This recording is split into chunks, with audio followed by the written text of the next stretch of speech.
The pattern that defined Cyrus Whitmore's management of Oak Ridge Plantation in Georgia had been consistent for 17 years since he inherited the property from his father in 1839. Whenever he needed to demonstrate his authority, whenever he felt his control over enslaved workers was slipping, whenever his reputation among neighboring plantation owners required reinforcement through visible displays of power, he would select the weakest person among the enslaved population and subject them to punishment so severe that it served as warning to everyone else about the absolute nature of his authority and about the futility of any resistance against power that appeared unlimited by law or by social constraint. The selection criteria that Cyrus employed reflected calculated cruelty rather than simple randomness. He specifically targeted people whose physical weakness, whose youth or advanced age, whose recent illness or disability made them least capable of enduring punishment and most likely to suffer permanent injury or death from beatings that stronger people might survive. This methodology served dual purposes. It demonstrated that Cyrus's power was so absolute that even the most vulnerable people could be destroyed with impunity, and it terrorized the broader enslaved population who understood that weakness, rather than strength, made them more likely targets for violence that could come at any moment for reasons that bore no relationship to actual behavior or performance. The date was March 14, 1856, and Georgia's spring planting season was approaching, the period when plantation operations required maximum labor intensity as fields needed to be prepared, seeds needed to be planted according to precise timing requirements, and enslaved workers needed to be managed through combination of supervision and fear that maintained productivity levels necessary for profitable cotton cultivation. Cyrus had awakened that morning with sense that his authority required reinforcement, that recent weeks had seen insufficient visible demonstrations of his power, that enslaved workers at Oak Ridge needed reminder about consequences of any behavior that Cyrus interpreted as resistance or disrespect, regardless of how innocent such behavior might actually be. The decision that he made over breakfast, decision to conduct public punishment that afternoon following completion of morning field work, was not response to any specific incident, but rather reflection of his general belief that regular displays of violence maintain discipline more effectively than waiting for actual problems to emerge before asserting control. The selection process that Cyrus employed involved walking through slave quarters shortly before noon, examining the people who were present, either because they worked in domestic positions rather than in fields, or because they were too young, too old, or too ill to perform field labor. His eyes moved methodically from person to person, assessing which individual would serve his purposes most effectively, which person's punishment would generate maximum terror among witnesses, while also satisfying his own psychological need to exercise power over someone completely incapable of defending themselves or of fighting back against assault that would continue until Cyrus decided it should stop. The choice that his gaze finally settled upon was a boy named Isaiah, 13 years old, who had been sick with fever during previous week and who remained weak and thin from illness that had confined him to bed for several days, during which his already slight frame had wasted further from inability to eat solid food, while disease burned through his system. Isaiah's selection represented particularly cruel choice because the boy posed no conceivable threat to Cyrus's authority and had committed no offense that could justify even minimal punishment under normal plantation discipline standards. His only characteristic that made him target was his visible weakness following recent illness, his obvious inability to endure severe beating without risk of serious injury or death. The logic that governed Cyrus's selection was precisely this recognition that punishing someone who was manifestly innocent and manifestly vulnerable would demonstrate his power more effectively than punishing someone whose behavior had actually violated plantation rules, because arbitrary violence proved authority more completely than proportionate discipline ever could. If you're ready to discover how Georgia Master's pattern of targeting the weakest enslaved people for brutal punishment led to his own death when he finally chose wrong victim, whose apparent weakness concealed something that would destroy him, subscribe now, like this video, and comment where you're watching from. The 17-year history that had preceded this March afternoon in 1856 included dozens of previous incidents where Cyrus had employed similar methodology with enslaved people at Oak Ridge Plantation, incidents that had resulted in multiple deaths and multiple permanent injuries inflicted on people who had been targeted specifically because their weakness made them vulnerable rather than because their behavior had warranted discipline. The pattern had begun shortly after Cyrus inherited the plantation in 1839, when he was 26 years old, and when he had felt uncertain about his authority over enslaved workers who had known his father, but who might not respect his own relatively young and inexperienced leadership. The first victim of what would become established pattern had been an elderly woman named Ruth, who at age 68 had been unable to complete fieldwork at pace that younger workers maintained, inability that Cyrus had interpreted as deliberate resistance requiring public punishment that would establish his willingness to employ violence against anyone regardless of age or physical condition. Ruth had died from injuries sustained during that first punishment in 1839, her death documented in plantation records as natural death from complications related to advanced age, despite the reality that her death resulted directly from beating that Cyrus administered with whip, whose repeated strikes had broken ribs, that punctured her lungs and caused internal bleeding that killed her within hours of punishment's conclusion. The lack of any legal consequences following Ruth's death, no investigation by county authorities, no questioning of enslaved witnesses who had observed the beating, no acknowledgement that crime had been committed rather than simple property loss, had established precedent that would govern all subsequent incidents over following 17 years. The pattern that developed involved Cyrus selecting vulnerable targets approximately 3 to 4 times per year, timing that was frequent enough to maintain constant atmosphere of fear throughout enslaved population, but infrequent enough that mortality and injury rates did not reach levels that would significantly impair plantations' operational efficiency, or that would generate concern among neighboring plantation owners who might otherwise have questioned whether Cyrus's management practices were economically rational. The victims across 17 years had included children as young as 8 years old, elderly people as old as 70, people recovering from illnesses or injuries that had left them temporarily weakened, women who had recently given birth and whose bodies had not yet recovered from childbirth, people with disabilities that limited their physical capabilities. In every case, the common characteristic was vulnerability, that Cyrus exploited through violence that served no disciplinary purpose, but that satisfied his psychological need to dominate and to demonstrate power over people who could not defend themselves. The psychological profile that would emerge from examination of Cyrus's behavior across these 17 years suggested person whose sense of authority and whose sense of self derived primarily from his capacity to inflict suffering on people who were legally and physically unable to resist. Person whose understanding of power was fundamentally about dominance rather than about effective management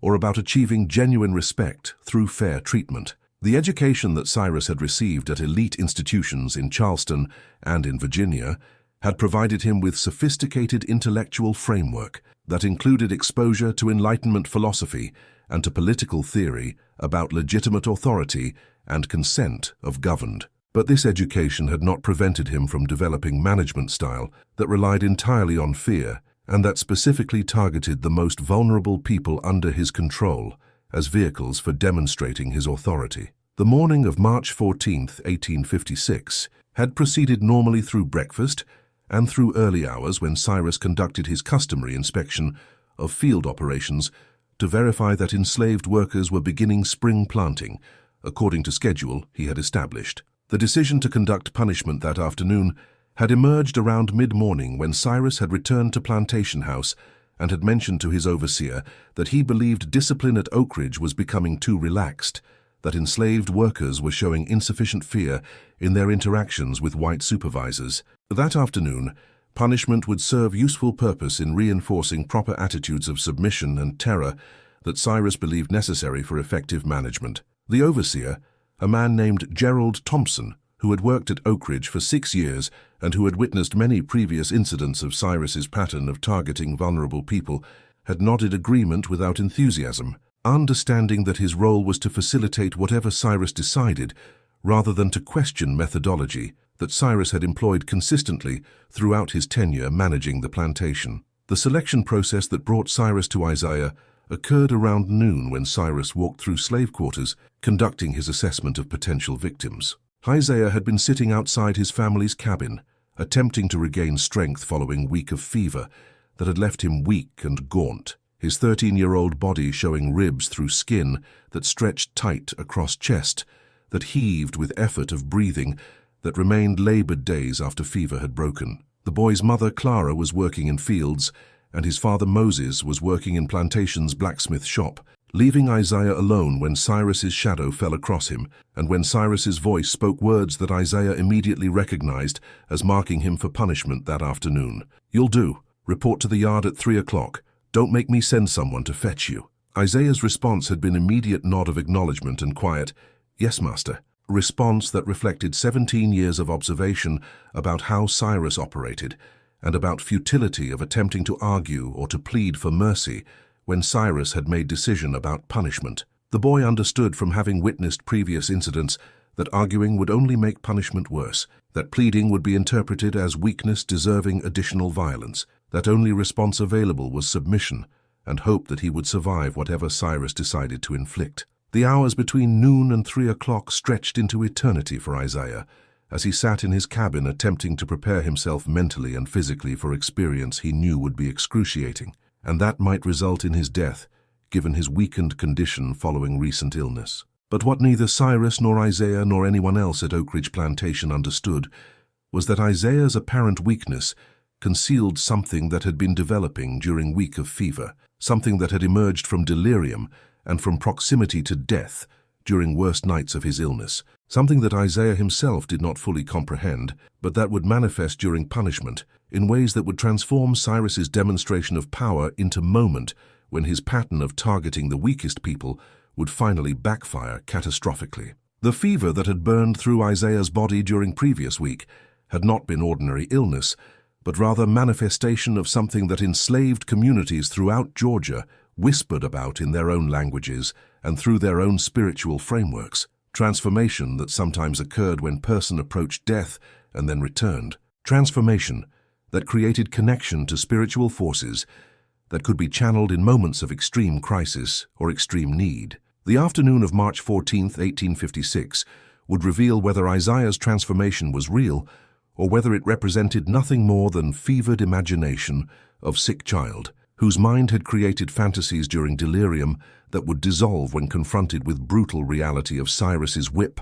and Cyrus's cruelty. But the assembled enslaved workers who gathered in yard at 3 o'clock, as Cyrus had ordered, understood that something felt different about this punishment, that Isaiah, despite his obvious physical weakness, carried himself with calmness that seemed unnatural for a 13-year-old boy, about to be beaten by master whose pattern of killing or permanently injuring vulnerable victims was well established and well understood by everyone present. The transformation that had occurred within Isaiah during his week of fever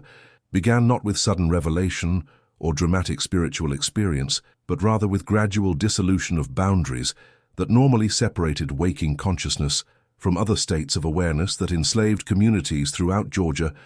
understood existed, but that most people never accessed because protective barriers remained intact throughout their lives. The fever that had burned through Isaiah's body, with temperatures so high that his mother Clara had feared for his survival, had pushed him repeatedly to threshold of death during worst nights, when his breathing became shallow and irregular, when his pulse became so weak that she could barely detect it, when his skin became so hot that touching him was painful, and when cold compresses evaporated almost instantly from contact with flesh that seemed to be burning from within rather than from external heat source. During those threshold moments, moments when Isaiah existed simultaneously in physical world of plantation cabin and in other realm where ancestors spoke,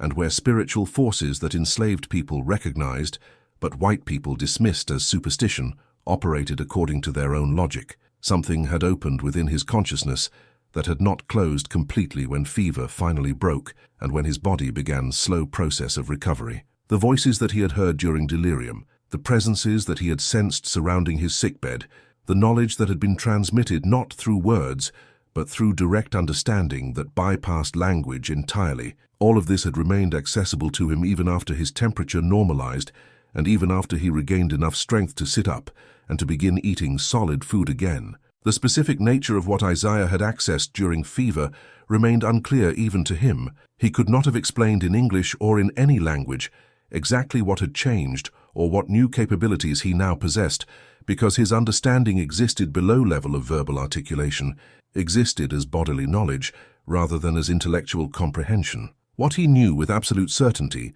was that fear which had governed his existence throughout his 13 years of life under Cyrus's brutal management had disappeared entirely, replaced by calm recognition that whatever was going to happen during punishment that afternoon at 3 o'clock would unfold according to patterns that transcended Cyrus's control and that would reveal whether his new state of consciousness represented genuine spiritual power or whether it represented nothing more than fever-induced delusion that would shatter when confronted with physical reality of Cyrus's whip. The assembly that formed in Yard at 3 o'clock on afternoon of March 14th, 1856, included approximately 80 enslaved workers who had been ordered by Overseer Gerald Thompson to attend punishment as witnesses whose presence served dual purposes, demonstrating Cyrus's authority to assembled enslaved population and creating atmosphere of collective trauma that would reinforce terror necessary for maintaining discipline across plantation, whose operations depended on extracting maximum labor from people whose compliance had to be secured through fear when it could not be secured through any other means. The witnesses arranged themselves in rough semicircle around area where punishment would occur, their faces showing expressions that combined resignation with horror as they recognized that Isaiah's selection represented particularly cruel choice, given his obvious weakness following recent illness, and given his youth that made his vulnerability even more pronounced. Cyrus himself arrived at Yard shortly after 3 o'clock, carrying whip, whose construction reflected 17 years of refinement aimed at maximizing pain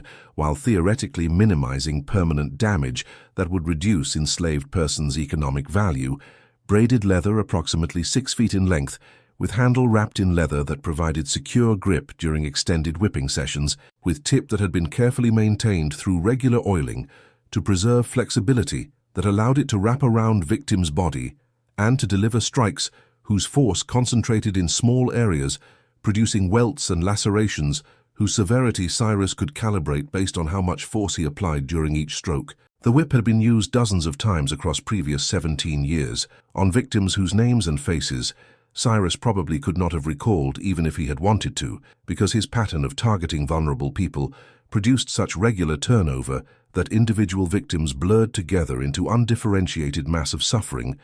that served his psychological needs without requiring any sustained engagement with their humanity or their individuality. The speech that Cyrus delivered to assembled enslaved workers before beginning punishment represented standard performance that he had refined across dozens of previous incidents, speech whose content varied minimally from occasion to occasion, and whose purpose was to establish official justification for violence that everyone present understood was arbitrary rather than disciplinary. This boy, Isaiah, has been selected for correction today because he represents the attitude of laziness and disrespect that cannot be tolerated at Oak Ridge Plantation. His recent illness does not excuse him from requirements of proper behavior and proper submission to authority that every person on this property owes to me as master and owner. What you are about to witness serves as reminder that weakness, whether physical or moral, makes you more rather than less subject to discipline, that my authority extends to every person regardless of age or condition, and that resistance or disrespect in any form will be met with force sufficient to eliminate such behavior and to deter others from following similar paths. The transparent dishonesty of this justification, Isaiah had committed no offense, and everyone present knew that his selection was arbitrary exercise of Cyrus's power rather than legitimate disciplinary response,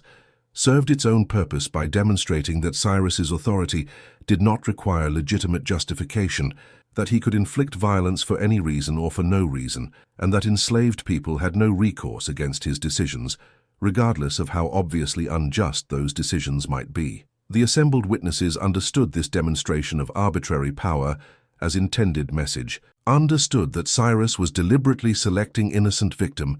to prove that innocence provided no protection against violence that could be directed at anyone at any time for reasons that bore no relationship to actual behavior. The positioning that occurred next involved Overseer Thompson directing Isaiah to remove his shirt and to approach wooden posts that had been installed in Yard specifically for punishments. Post approximately 8 feet tall, with iron ring affixed near top, where ropes could be threaded to secure victims' wrists and hold their arms above their head, in position that exposed back and shoulders to whip, while preventing defensive movements that might interfere with Cyrus's delivery of strikes, whose number and severity he alone would determine. Isaiah complied with these directions without hesitation or protest, moving with calm that continued to seem unnatural to witnesses who expected to see terror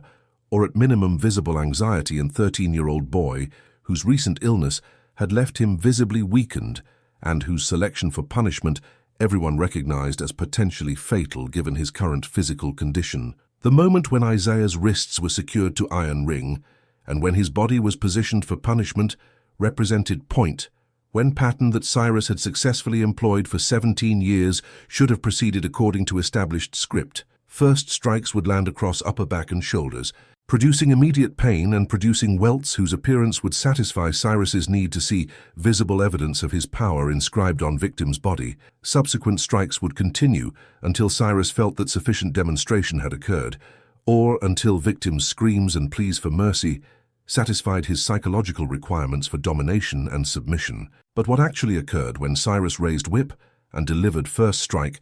deviated immediately and dramatically from expected pattern in ways that would ultimately prove fatal to Master, who had believed that his power over enslaved people at Oak Ridge was absolute and unlimited. The first strike landed with full force across Isaiah's shoulders, with crack that echoed across yard, and that should have produced immediate scream of pain from victim whose weakened condition made him particularly vulnerable to trauma of whipping. But instead of any vocalization suggesting pain or distress, Isaiah remained completely silent and completely still, his body showing no reaction whatsoever to strike that should have caused immediate and intense suffering. The absence of expected response created moment of confusion that was visible on Cyrus's face as he paused with whip raised for second strike, uncertainty about whether first blow had somehow failed to land properly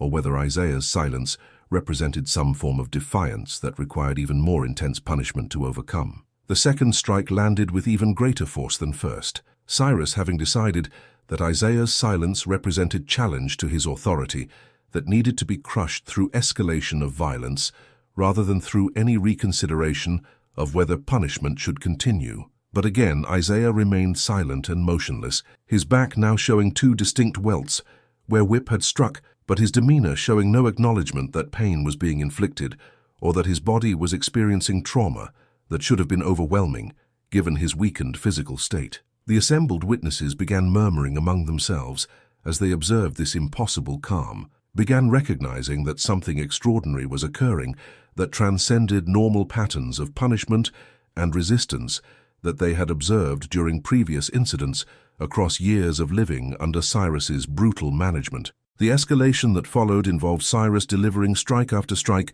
with increasing fury and increasing force, as Isaiah's continued silence and continued stillness enraged him in ways that screaming and begging never would have, because silence represented denial of satisfaction that Cyrus sought from punishment. He needed victims to acknowledge his power through their suffering, needed their pain to be visible and audible in ways that confirmed his dominance and confirmed his authority. But Isaiah provided none of these confirmations, despite accumulating damage to his back where whip was opening wounds that began bleeding freely, where skin was splitting under repeated impacts that should have been causing agony so intense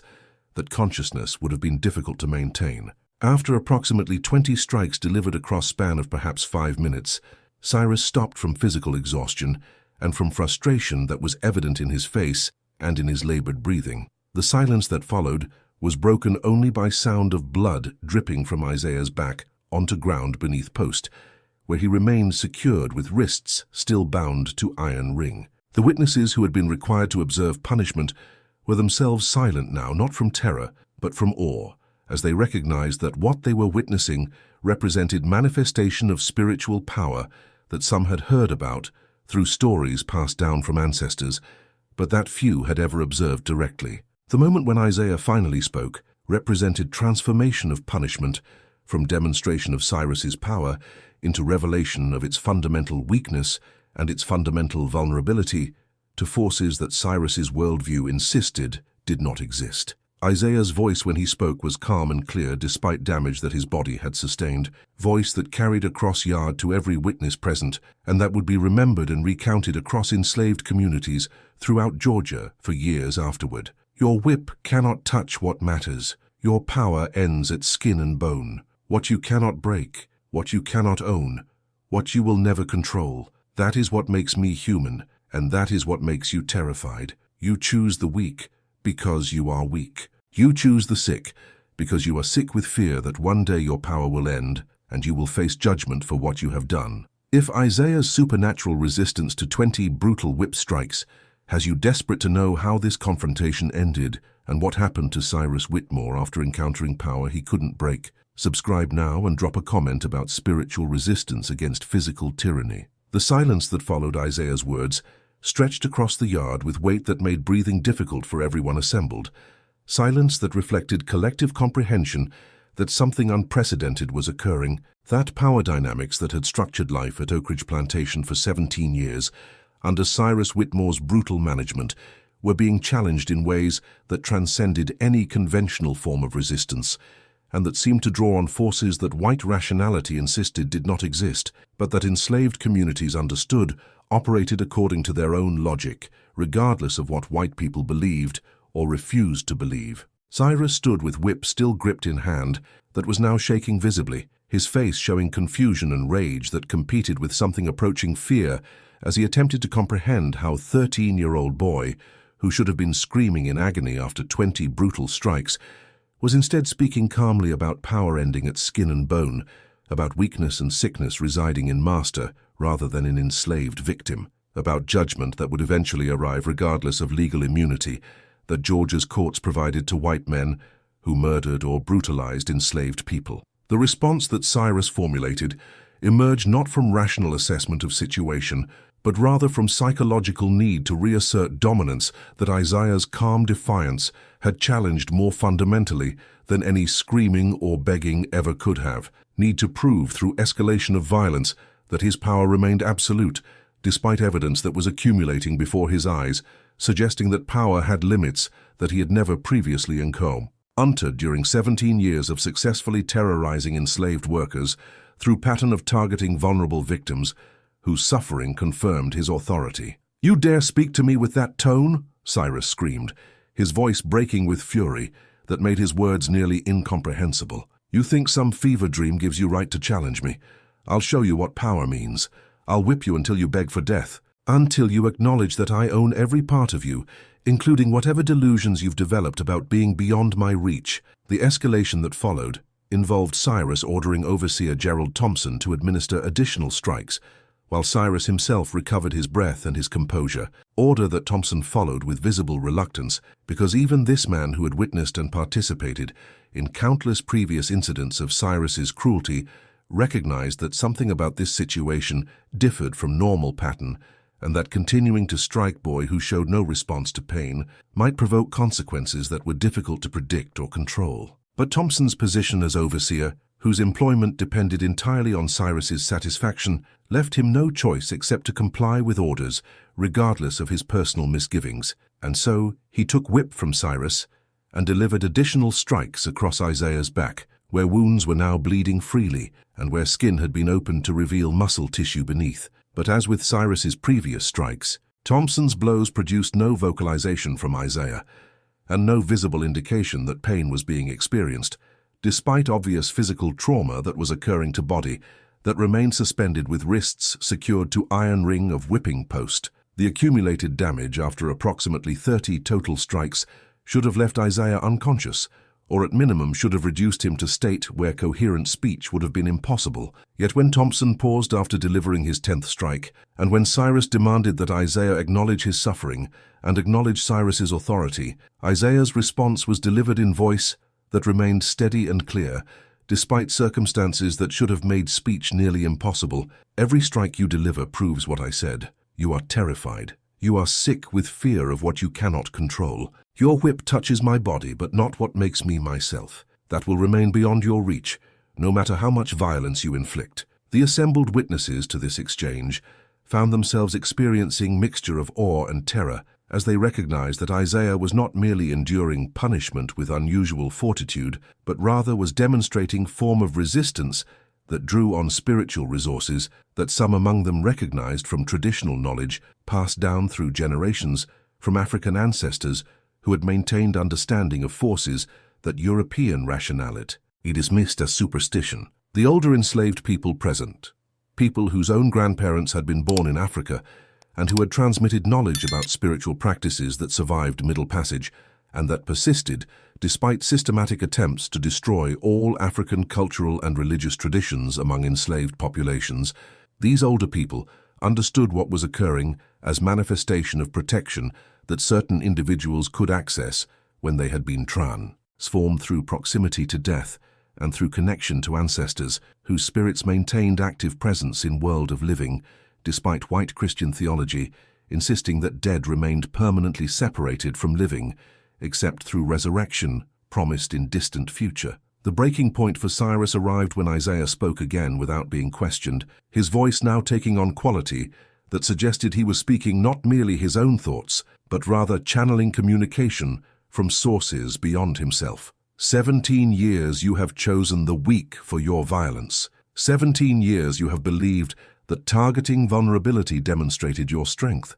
But weakness you have exploited carries its own power. Power of those who have nothing left to lose. Power of those who have crossed threshold between life and death and who have returned carrying knowledge that living fear cannot touch. The fever that brought me to that threshold opened door that remains open. Through that door, I see your future. And what I see is your death arriving soon, arriving through means you cannot anticipate, arriving as judgment for crimes you have committed against people whose deaths were recorded as property loss, but whose spirits demand accountability that Georgia's courts will never provide. The prophecy that Isaiah had just delivered represented escalation beyond defiance into territory that genuinely terrified Cyrus because it transformed punishment from demonstration of his power into revelation that power might not protect him against supernatural forces, operating according to logic that legal immunity and social privilege provided no defense against. The specific prediction of imminent death delivered by Boy,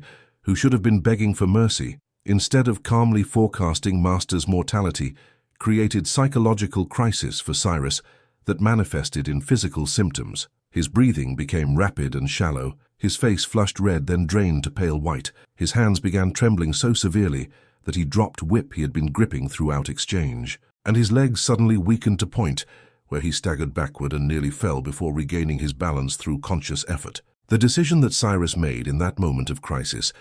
reflected his fundamental inability to comprehend or accept that forces beyond his control might exist and might be operating through enslaved Boy, whose apparent weakness he had targeted, specifically because weakness represented easiest target for violence that served his psychological needs. Rather than considering possibility that Isaiah's calm defiance and prophecy represented genuine spiritual manifestation, deserving respect, or at minimum, deserving caution, Cyrus instead interpreted entire situation as elaborate performance designed to humiliate him before assembled enslaved workers and designed to undermine his authority through psychological manipulation rather than through genuine supernatural power. The conclusion he reached, that continuing punishment until Isaiah broke would restore order and would demonstrate that no amount of fever-induced delusion could challenge his fundamental authority, led him to make decision that would ultimately prove fatal. "Cut him down," Cyrus ordered Thompson, his voice still shaking, but his words clear enough to communicate command. That overseer immediately obeyed by climbing short ladder positioned near whipping post and cutting ropes that secured Isaiah's wrists to iron ring. Isaiah's body dropped from suspended position, but rather than collapsing to ground as would have been expected, given severity of injuries he had sustained and given his weakened physical condition following recent illness, he landed on his feet with balance and steadiness that seemed impossible under circumstances. The blood that had been flowing from wounds on his back during punishment had slowed to minimal seepage, despite extent of tissue damage that should have produced continuous hemorrhaging, almost as though body's normal physiological responses to trauma had been suspended or redirected. through processes that medical science of 1856 could not have explained, and that even modern medicine would find difficult to account for through purely biological mechanisms. "Face me," Cyrus commanded, and Isaiah turned to meet his gaze with expression of perfect calm that contained no hint of fear or submission that Cyrus had been trying to extract through violence, whose failure had now become undeniable to everyone present. The eye contact that occurred in that moment represented confrontation between two fundamentally incompatible worldviews: Cyrus's conviction that power derived from legal authority and from capacity to inflict violence without consequences, versus Isaiah's access to understanding that power existed beyond physical domination, and that some forms of authority transcended anything that legal systems or social hierarchies could recognize or control. "I will break you," Cyrus stated, his voice dropping to lower register that suggested desperation rather than confidence. "Whatever trick you are using to hide your pain, whatever performance you are conducting to impress these witnesses, it cannot last. Physical reality will reassert itself. Your body will eventually respond to trauma it has sustained. You will collapse. You will beg. You will acknowledge that my power over you is absolute, regardless of whatever delusions your fever produced." Isaiah's response came not in words, but in action that would be recounted across enslaved communities throughout Georgia for years afterward as definitive proof that spiritual protection could manifest in physical world when circumstances aligned and when individuals' connection to ancestral forces was strong enough to channel their intervention. Without speaking, without breaking eye contact with Cyrus, Isaiah raised his right hand and held it palm outward in gesture that seemed simultaneously to be offering blessing and issuing command. The effect of this gesture on Cyrus was immediate and catastrophic. He suddenly doubled over as though he had been struck in stomach with invisible force, gasping for breath that seemed unable to reach his lungs, despite his chest heaving with effort to draw air. His face contorted in expression of pain that none of assembled witnesses had ever seen him display throughout 17 years, during which he had inflicted extraordinary suffering on others without ever himself experiencing physical distress. The collapse that followed occurred over approximately 30 seconds, during which Cyrus's legs gave way entirely, and he fell to his knees in yard, where moments before he had been standing with whip preparing to continue punishment that he believed would eventually break Isaiah's resistance. The position he assumed, on knees with head bowed forward and hands pressed against ground to prevent complete collapse, was mirror image of positions that countless victims of his violence had been forced into during 17 years of brutal punishment, was perfect reversal of power dynamics that had structured every previous interaction between master and enslaved people at Oak Ridge Plantation. The witnesses recognized this reversal immediately and understood its significance even as they remained uncertain about what was actually occurring and what would happen next. The duration of Cyrus's distress extended across several minutes, during which his breathing remained labored and irregular, during which his body shook with tremors that suggested he was experiencing internal trauma whose source was invisible to observers, during which he attempted unsuccessfully to speak, but could produce only gasping sounds that conveyed nothing coherent beyond obvious fact that he was suffering in ways that seemed disproportionate to any visible cause. Isaiah remained standing throughout, with hand still extended, and with expression maintaining same perfect calm that had characterized his demeanor throughout entire punishment, suggesting that whatever was occurring to Cyrus was being directed or controlled through Isaiah's sustained focus, rather than representing random medical emergency unconnected to confrontation that had just occurred. The cessation of Cyrus's acute symptoms came as suddenly as their onset had arrived, with his breathing normalizing and his tremors ceasing within span of approximately 10 seconds, during which he transitioned from state of obvious severe distress to state of relative physical recovery that allowed him to stand on shaking legs and to address Isaiah with voice that had lost all its previous authority and that now carried note of genuine fear. "What did you do to me? What witchcraft are you practicing? This is impossible. What you did violates every natural law. You cannot harm me without physical contact. Georgia's courts will prosecute you for assault if you continue this attack." Isaiah's response to these questions and accusations represented final statement he would make during exchange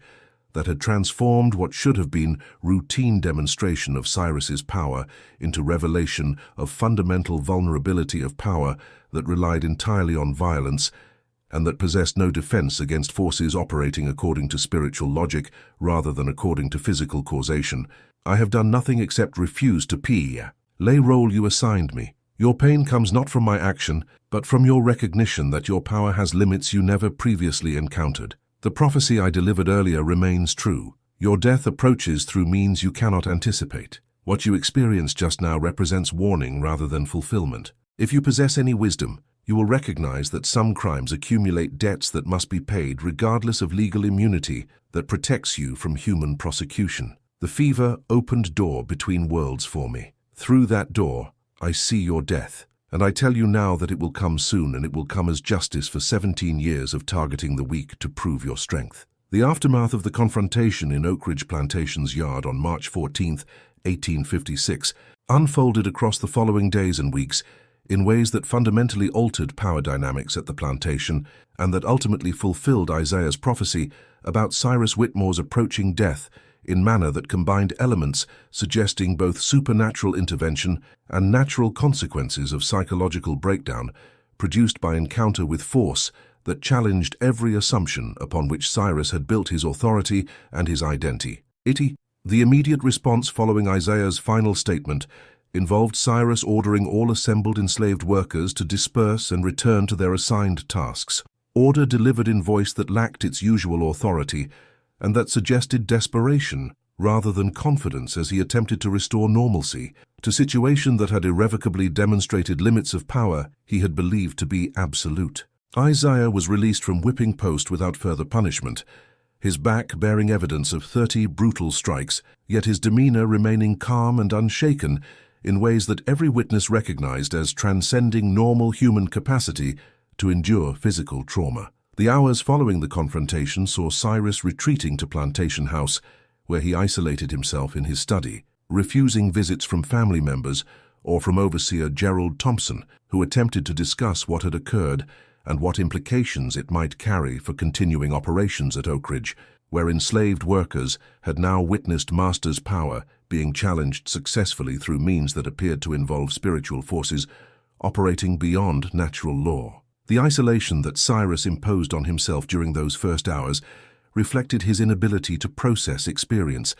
that contradicted his fundamental worldview. He had spent 17 years cultivating identity as person whose authority derived from capacity to inflict violence without consequences, whose management philosophy centered on terrorizing vulnerable people to demonstrate absolute control, whose psychological satisfaction came from watching victims acknowledge his dominance through their suffering. Isaiah's calm refusal to provide that acknowledgement despite suffering that should have broken anyone, combined with Isaiah's apparent ability to inflict pain on Cyrus himself through gesture that involved no physical contact, had shattered framework through which Cyrus understood his relationship to enslaved people he claimed to own. The deterioration of Cyrus's mental and physical condition began almost immediately following the confrontation and progressed with speed that suggested connection to psychological trauma he had experienced rather than to any natural disease process that physicians who were eventually consulted could identify through diagnostic methods available in 1856. The symptoms that manifested during first week following March 14th included severe insomnia, characterized by inability to sleep for more than brief periods before waking with sensations of being suffocated or being attacked by invisible forces, loss of appetite that resulted in rapid weight loss, tremors in his hands that made writing or handling objects difficult, and most significantly, recurring episodes where he would experience same sudden onset of pain and breathlessness that had occurred during confrontation with Isaiah, episodes that would last several minutes before resolving spontaneously without any medical intervention. The pattern of these episodes suggested they were occurring with increasing frequency, initially once or twice per day during first week, then 4 or 5 times per day during second week, eventually reaching point where Cyrus was experiencing near constant physical distress, punctuated only by brief periods of relative relief, during which he remained terrified that next episode would begin at any moment. The physicians who examined him during this period, multiple doctors summoned from Athens and from Atlanta, when local practitioners admitted they could find no organic cause for his symptoms, conducted examinations that revealed no physical abnormalities that could account for severity of his condition. His heart rhythm appeared normal during examinations, his lungs showed no signs of disease, his other organ systems appeared to be functioning adequately given his recent weight loss and sleep deprivation, yet clearly something was profoundly wrong with him in ways that defied conventional medical explanation. The psychological symptoms that accompanied physical deterioration included what contemporary observers described as religious mania, characterized by Cyrus's obsessive focus on judgment, damnation, and supernatural retribution for crimes he had committed during 17 years of targeting vulnerable enslaved people for brutal punishment, whose arbitrary nature he now seemed to recognize as having been morally indefensible, regardless of legal immunity that Georgia's courts provided. His conversations during lucid moments between episodes of physical distress were dominated by references to Isaiah's prophecy, by expressions of fear that death was approaching through supernatural means that he could not defend against, by questions about whether acknowledgement of wrongdoing might provide protection against fulfillment of prophecy that seemed increasingly inevitable as his condition continued to deteriorate, despite best efforts of multiple physicians employing all treatments that medical science of era could provide. The specific timing of Cyrus's death, occurring on April 3, 1856, exactly 20 days after confrontation with Isaiah, created circumstances that enslaved communities throughout Georgia interpreted as confirming supernatural nature of what had occurred, rather than as coincidental timing of natural death from mysterious illness that physicians could not identify. The manner of death, according to multiple witnesses present during Cyrus's final hours, involved him experiencing series of increasingly severe episodes of breathlessness and pain, culminating in final episode during which his breathing simply stopped, despite frantic efforts by attending physician to restore respiratory function through all methods available, including attempts at manual ventilation that proved ineffective. The death certificate listed cause as respiratory failure of unknown origin, acknowledging that no definitive diagnosis had been established, despite extensive examination and despite consultation among multiple medical professionals who had attempted to understand what was killing him. The investigation into whether Isaiah bore criminal responsibility for Cyrus's death reflected tension between legal frameworks that would require proving physical causation and widespread recognition among both white and enslaved witnesses that what had occurred involved supernatural intervention that Georgia's legal system possessed no vocabulary or procedures for addressing adequately. The initial questioning of Isaiah by county sheriff focused on whether he had administered poison or had employed any physical means to harm Cyrus during confrontation on March 14th, questioning that Isaiah answered with consistent denial that he had touched Cyrus or had given him anything, or had done anything except refuse to scream during whipping and speak truth about limits of Cyrus's power. The absence of any physical evidence connecting Isaiah to Cyrus's illness and death, combined with testimony from multiple witnesses confirming that no physical contact had occurred between them beyond whipping itself, resulted in decision not to prosecute Isaiah for murder,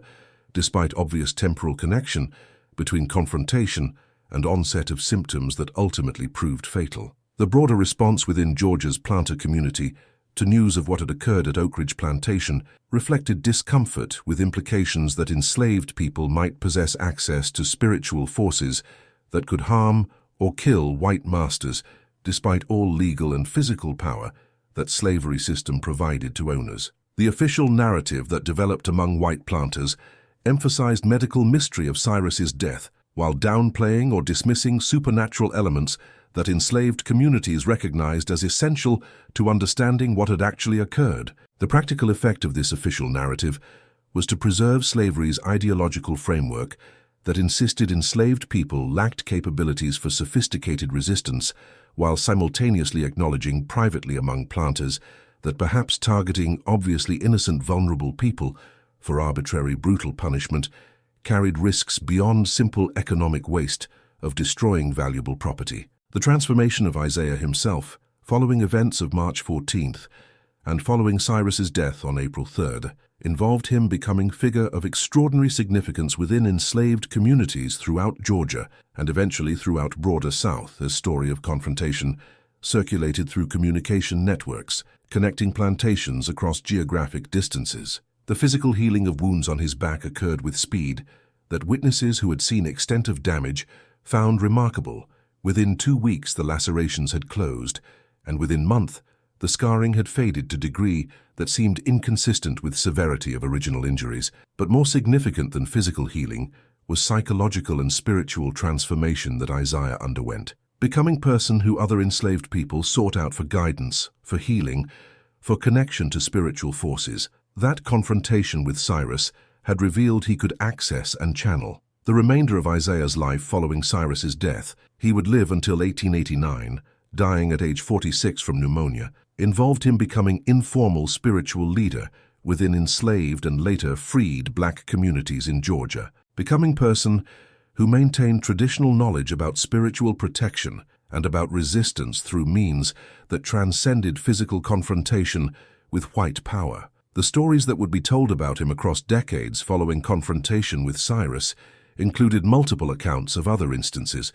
where he demonstrated abilities that defied natural explanation, healing people whom doctors had declared beyond help, predicting events before they occurred, protecting people from harm through spiritual means that white rationality dismissed as superstition, but that black communities understood as representing genuine access to forces operating according to their own logic. The legacy of March 14, 1856, at Oak Ridge Plantation extended far beyond immediate circumstances of Cyrus's death to influence how enslaved people throughout South understood possibilities for resistance when physical rebellion appeared impossible and when legal systems provided no protection against violence that masters could inflict with impunity. The story of Boy, who refused to scream during whipping, who spoke prophecy about masters approaching death, who apparently caused master to collapse without physical contact, and whose prophecy was fulfilled within 20 days. This story circulated through oral traditions as proof that spiritual resistance remained a viable option even when all conventional forms of resistance had been suppressed through overwhelming force and through legal systems that denied enslaved people any recognition as persons deserving protection or possessing rights. The broader significance of Isaiah's resistance through spiritual means relates to historical understanding of how enslaved people maintained agency and maintained capacity for resistance despite systematic attempts to destroy all African cultural and religious traditions, and despite creation of legal systems that treated enslaved people as property rather than as human beings. The preservation of African spiritual practices and African understanding of forces operating beyond material world represented form of cultural resistance that slavery's defenders could not fully suppress, because it operated through frameworks that white rationality could not access, and through traditions that were transmitted orally rather than through written texts that could be confiscated or prohibited. The confrontation between Isaiah and Cyrus demonstrated that this cultural and spiritual resistance could manifest in direct challenges to white authority that produced consequences as real as any physical rebellion, while operating through means that legal systems could not effectively address. Modern historical scholarship, examining documentation of Isaiah's case and examining broader patterns of spiritual resistance among enslaved populations, has confirmed that what occurred at Oak Ridge Plantation represents a significant example of how enslaved people drew upon traditional knowledge systems to maintain dignity and to exercise agency in contexts where white power appeared absolute. The debate continues about whether supernatural elements of story represent genuine paranormal phenomena, suggesting consciousness can affect physical reality through non-material means, or whether they represent psychological effects, where Isaiah's extraordinary calm and Cyrus's subsequent psychological breakdown can be explained through naturalistic causes, even if specific mechanisms remain unclear. But regardless of how supernatural elements are interpreted, the historical significance remains clear. Isaiah's resistance through refusing to acknowledge Cyrus's power, even while being brutally beaten, through speaking truth about limits of that power, and through maintaining calm dignity throughout ordeal, represented a profound form of resistance that challenged slavery's fundamental claim that white masters possessed absolute authority over enslaved people's bodies and consciousness. The incredible story of 13-year-old Isaiah, who survived 30 brutal whip strikes without screaming, who delivered prophecy about his torturer's death within 20 days, who apparently caused plantation master to collapse through gesture involving no physical contact, and whose master died exactly as prophesied, transforming pattern of 17 years targeting vulnerable victims into final fatal miscalculation, represents one of most extraordinary documented cases of spiritual resistance in American slavery history. If this tale of Georgia boy whose fever-induced transformation gave him access to power that plantation master could not break, despite savage beating, has made you reconsider everything you thought about resistance, about power's limits, about whether consciousness can affect reality through means transcending physical causation, then subscribe to this channel immediately. Hit that like button to help algorithms spread stories challenging comfortable narratives about slavery and resistance, and comment below telling me where you're watching from and whether you believe spiritual protection can manifest in physical world when circumstances align and when connection to ancestral forces is strong enough to channel their intervention. Share this video with others who need to understand that Cyrus Whitmore's death 20 days after choosing wrong victim demonstrates that some patterns of violence create vulnerabilities that violent perpetrators cannot recognize until too late, that Isaiah's calm defiance during brutal punishment proved that spiritual resources could sustain resistance even when physical escape seemed impossible, and that story preserved through generations of oral tradition confirms that slavery could not destroy African spiritual knowledge systems whose power transcended anything that legal immunity or physical dominance could control. Until next time, remember that Isaiah's prophecy fulfilled within 20 days proved that targeting the weak can backfire catastrophically when apparent weakness conceals connection to forces that white supremacy insisted